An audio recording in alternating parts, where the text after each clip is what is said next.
किसान भाइयों नमस्कार। आप सभी का स्वागत है हमारे चैनल में। इस वीडियो में हम बात करेंगे गेहूं की फसल में कल्लों की संख्या कैसे बढ़ाएं, गेहूं की फसल में ज़्यादा फुटान कैसे लाए। जैसा कि दोस्तों अभी गेहूं की फसल में कल्लों की फुटान बढ़ाने का समय चल रहा है, यानी कि इस समय पर ही आप गेहूं की फसल में कल्लों की संख्या बढ़ा सकते हैं। इसके बाद अगर आप जो भी खाद डालते हैं उस खाद की आवश्यकता केवल पौधे को अपने फल और फुटाव में काम में आती हैं। इस समय पर अगर कल्लों की संख्या बढ़ानी है तो वह खाद इसी समय पर डालना पड़ेगा।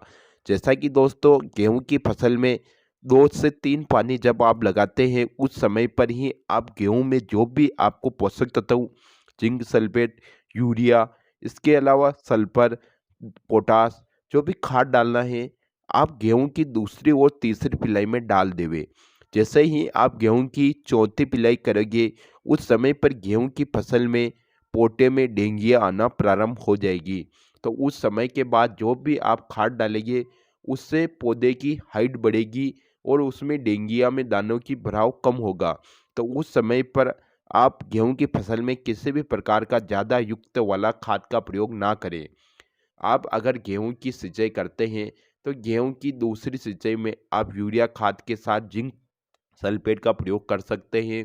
अगर आपने अभी तक गेहूं की फसल में जिंक सल्फेट खाद का प्रयोग नहीं किया है तो आपको कर लेना चाहिए।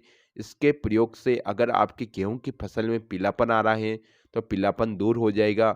इसके साथ गेहूं में फुटान कम है तो गेहूं की फसल में फुटान ज़्यादा आएगी, गेहूं में ज़्यादा कल्लों का विकास होगा। इसके साथ ही आपको गेहूं की फसल में 2 बार यूरिया का प्रयोग करना चाहिए।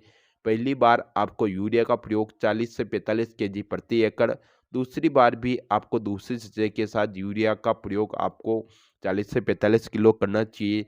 इसके साथ ही अगर आपने गेहूं की फसल में खरपतवार नाशक दवा का प्रयोग नहीं किया है तो आप तीसरी से चौथी पिलाई में गेहूं में खरपतवार नाशक दवा का प्रयोग ना करें। गेहूं में खरपतवार नाशक दवा का प्रयोग का सही समय है दूसरी सिंचाई में आप खरपतवार नाशक दवा का प्रयोग कर सकते हैं। तीसरी या चौथी पिलाई में आप खरपतवार का प्रयोग ना करें, क्योंकि इस समय पर पौधे में कल्लों का विकास शुरू हो जाता है, पौधे में हरापन रहता है। अगर इस समय पर बड़ी अवस्था में आप फसल में खरपतवार नाशक दवा का प्रयोग करते हैं तो आपके फसल पीली पड़ती है, खरपतवार भी नहीं सूखते हैं, आपको समस्या ही समस्या देखने को मिलती है। उसके बाद जो भी खरपतवार ऊपर आ रहा है उसको निराई गुड़ाई की सहायता से आप कंट्रोल कर सकते हैं। तो आपको कल्लों का विकास बढ़ाने के लिए आपको समय समय पर इन खादों का प्रयोग करते रहना चाहिए। तो दोस्तों इस वीडियो में बताई हुई जानकारी पसंद आई हो तो वीडियो को लाइक, चैनल को सब्सक्राइब करें। धन्यवाद। जय जवान जय किसान।